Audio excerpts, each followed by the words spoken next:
नाम निशा गुप्ता है फ्रेंड्स, और जयपुर से बिलोंग करती हूँ। एक मिडिल क्लास फैमिली में जन्म लिया, अच्छी खासी घर में खाने की कमी नहीं थी, बट एक-एक पैसा खर्च करने से पहले सोचते थे। ऑटो में जाते नहीं थे, पैदल चले जाते थे कि कहीं से 2 रुपए बच जाएँगे। घर वालों ने सिर्फ बचाना सिखाया था, कमाना कहीं से पता नहीं था कि पैसा कैसे कमाया जाता है। लेकिन चाहतें बड़ी थी अंदर में, एमए इकोनॉमिक्स किया और लेक्चरर बनना चाहती थी। लेकिन 21 साल की उम्र में शादी हो गई। घर की बड़ी बेटी थी तो शादी की जल्दी थी सबको, और शादी होके एक अच्छे कहते हैं ना कि अपने से अच्छा घर मिल जाए, तो लड़की को और क्या चाहिए। मम्मी-पापा के घर में गाड़ी भी नहीं होती थी, लेकिन ससुराल में गाड़ी भी थी, अच्छा घर था, पति खूब प्यार करने वाला था, हर ख्वाहिश पूरी करने वाला था। तो सपने कहीं ओझल से हो गए अपने खुद के, कहीं पहचान भूल सी गई अपनी, और लग गई अपनी घर गृहस्थी को संभालने। चाहती तो बहुत ही, जभी भी देखती थी कोई लड़की कोई काम कर रही है, तो अंदर में एक आग सी लग जाती थी कि मैं क्यों नहीं कुछ कर रही हूँ? मैं सिर्फ एक हाउसवाइफ बन के बैठ गई हूँ।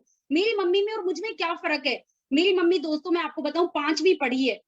वो भी बच्चों को पाल रही है, वो भी घर चला रही है, और मैं एमए इकोनॉमिक्स हूँ, मैं भी घर चला रही हूँ, मैं भी बच्चों को पाल रही हूँ। कुछ करना चाहती थी। बच्चे हो गए, पालती रही, लेकिन अंदर में वो चाहत बहुत बड़ी थी। जॉब के लिए पतिदेव से बोला तो उन्होंने कहा, "तुम जॉब करोगी, कहीं और रहोगी, मैं कहीं और रहूँगा। लाइफ में तुम्हें कोई कमी तो नहीं है ना?" और सच बताऊँ, मेरे पति ने मुझे किसी चीज़ की कोई कमी फ़ील नहीं करवाई। हर ख्वाहिश मेरी पूरी की, और मैं बस फिर से ये सोच के लग गई अपनी गृहस्थी में कि कहीं मेरे बच्चे डिस्टर्ब हो जाएँगे, कहीं मेरे पति अवॉइड हो जाएँगे, और ठीक है ना, लाइफ तो ठीक चल ही रही है। अपनी पहचान की क्या ज़रूरत है? भूल जाते हैं, कोई बात नहीं। और यही सोच के ज़िंदगी दोस्तों गुज़र रही थी। और फिर अचानक मन में फिर कभी-कभी एक टीस सी उठती थी कि मुझे कुछ करना है, क्या मैं ये बच्चे ही पालती रहूँगी, बस यही करती रहूँगी, बच्चे भी एक दिन अपने-अपने में इन्वॉल्व हो जाएँगे। फिर मन में आया कि क्यों ना मैं पार्लर का कोर्स कर लूँ, और घर में रह के ये काम तो क्या है, मैं बच्चे भी सँभालूँगी, घर से भी कर सकती हूँ मैं ये। मुझे बाहर जाने की भी ज़रूरत नहीं पड़ेगी। और मैंने मेरे पतिदेव से बात की तो उन्होंने कहा, "ठीक है, तुम ये कर लो, तुम्हारी जो ख्वाहिश है तुम करो, कभी तुम्हें रोका नहीं।" मैंने कहा, "ठीक है।"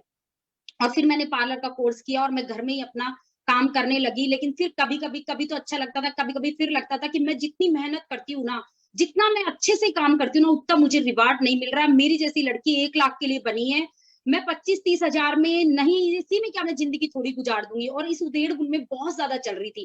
कहते हैं ना, जब चाहते आपकी परवान पर होती है, तो पूरी कायनात लग जाती है उससे आपको मिलवाने के लिए। और बस इसी उधेड़-बुन में थी। एक दिन इवनिंग वॉक कर रही थी अपने पति के साथ में, रात में खाना खा के, बताया ना, खूब अच्छे रिलेशंस हमारे हैं, खूब ख्वाहिश मेरे पति ने पूरी की है। और घूम रही थी एक दिन, तो उन्होंने कहा कि मेरे साथ रह के तुम्हारी कोई ख्वाहिश अधूरी तो नहीं रही? तो मैंने कहा, नहीं, आपने मेरी सारी ख्वाहिशें पूरी की है, मुझे पता है कि आप दुनिया के सबसे अच्छे हस्बैंड हो, लेकिन पता है मेरी एक ख्वाहिश अभी अधूरी है। उन्होंने कहा, क्या? कि मैं अपने नाम का ना 1 लाख रुपए कमाना चाहती हूँ, अपने नाम का, मेरी मेहनत का, खुद के पैशन से, खुद के काम करके। तो उन्होंने कहा, इसके लिए मैं क्या कर सकता हूँ? मैंने कहा, अगर मेरा सैलून आप बाहर खुलवा दो ना, अभी मैं घर में काम करती हूँ, तो शायद मैं 1 लाख रुपए कमा लूँगी बहुत अच्छे से, इतनी काबिलियत मेरे अंदर है। और उन्होंने मेरे लिए 25 लाख रुपए की शॉप खरीद दी, और उन्होंने कहा कि ठीक है, तुम्हारी ये ख्वाहिश मैं अधूरी नहीं रखना चाहता, जब इतनी ख्वाहिशें तुम कहती हो सारी पूरी की है।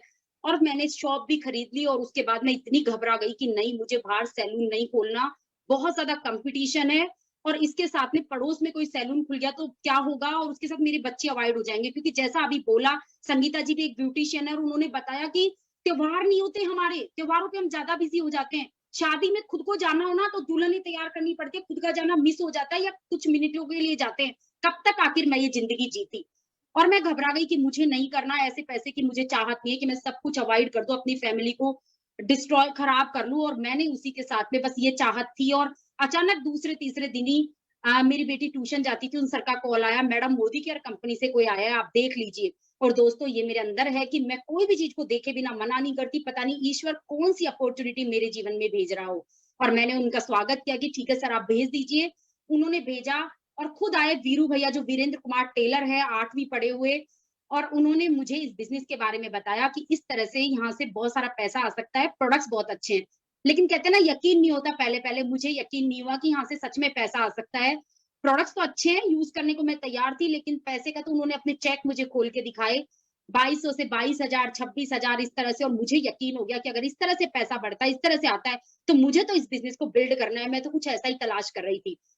और अगस्त 2016 में मेरा रजिस्ट्रेशन हुआ, मैं इस बिज़नेस के अंदर आई, और मैंने पैशनेट तरीके से काम करना शुरू कर दिया, सीखना शुरू कर दिया और काम करना शुरू कर दिया। घर-परिवार को सँभालते हुए इस बिज़नेस को बिल्ड करती रही, और 1 साल हुआ था, मैंने यहाँ से प्लैटिनम डायरेक्टर का लेबल ले लिया था, 1 लाख रुपए महीना मैं यहाँ से कमाने लगी थी। और साढ़े 3 साल में, पिछले लॉकडाउन में, अप्रैल 2020 में मैंने यहाँ से जीपीडी का लेवल ले लिया था और उस समय मेरी इनकम थी 4.5 लाख और आज मैं यहाँ से 7.5 लाख। इस लॉकडाउन में कहते हैं ना कि ये तो मैं मानती हूँ कि खराब है, सबके लिए ये होना नहीं चाहिए, लेकिन नेटवर्क मार्केटिंग के लिए और भी अच्छा है और हम ऐसे लोगों को कमाना सिखा सकते हैं, जो लोग कुछ भी नहीं कर रहे हैं, जिन लोग की जॉब जा चुकी है, जिन लोग के बिज़नेस बंद हो चुके हैं। और यही हुआ और हमारा ज़ूम इतना अच्छा हमारा जो सुरेखा भार्गव मैम ने हमें सिखा दिया, इतना सार्थक हुआ कि इसको करके और हमारा बिज़नेस और बिल्ड होने लगा। बिल्कुल यहाँ से 2 साल के अंदर मैं ऑडी A4 गाड़ी अचीव कर चुकी थी फ्रेंड्स, जो अपने हस्बैंड को गिफ्ट कर चुकी। तो एक लाइफ ऑफ सिग्निफिकेंस की ज़िंदगी आज मैं जी रही हूँ। आज मुझे इतना अच्छा लग रहा है कि जो मैं चाहती थी, लाख के लिए इस बिज़नेस में आई थी, सच बताऊँ तो आज मेरी इनकम 7.5 से 8 लाख रुपए है।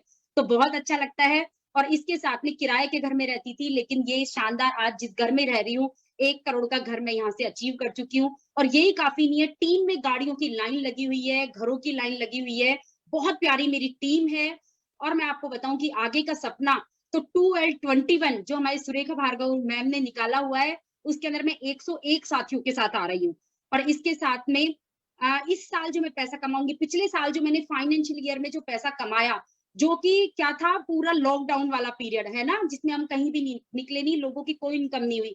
उसके अंदर मैंने 70 लाख रुपए कमाए हैं और इस साल का जो फाइनेंशियल ईयर ये चालू हो चुका है, इसके अंदर मैं 1.5 करोड़ रुपए कमाने जा रही हूँ। तो ये बहुत बड़ी चीज़ है और बस सबको मिलकर के आर्थिक आज़ादी दिलवानी है। इतना अच्छा लगता है मुझे बिज़नेस लोगों से बात करना, मिलना, उनके सपने जगाना और उनके सपनों को पूरा करने के लिए ताकत लगाना। और फ्रेंड्स जैसा कि चैलेंज तो आएँगे ही आएँगे। चैलेंज उसकी ज़िंदगी में नहीं आते दोस्तों जो कुछ करता नहीं है। जो घर में बनाया, खाया और सो गया तो उसकी ज़िंदगी में क्या चैलेंज आएँगे? चैलेंज उसी की ज़िंदगी में आएँगे जो कुछ करना चाहता है। और मैं सच बताऊँ जब मेरी लाइफ़ में इस बिज़नेस में चैलेंज आते हैं ना, तो मुझे और बहुत अच्छा लगता है और लगता है कि इस चैलेंज को पार करके और आगे निकलना है। तो यही मैं अपनी टीम को सिखाती हूँ और यही कर रही हूँ और इसी से बहुत तेज़ी से ग्रोथ हो रही है। टीम में ज़बरदस्त लीडर आ रहे हैं। टीम में ऐसे-ऐसे लीडर हैं जो फास्ट डायरेक्टर निकल रहे हैं। तो इसी तरह से जर्नी हुई और इसी तरह से आगे का गोल सेट है, आगे का सब कुछ सेट है और बहुत दिन हर दिन मैं सीखती हूँ और अपनी टीम में उसको कॉपी करती हूँ। यही मेरी स्टोरी है। थैंक यू सो मच मुझे आज इनवाइट कर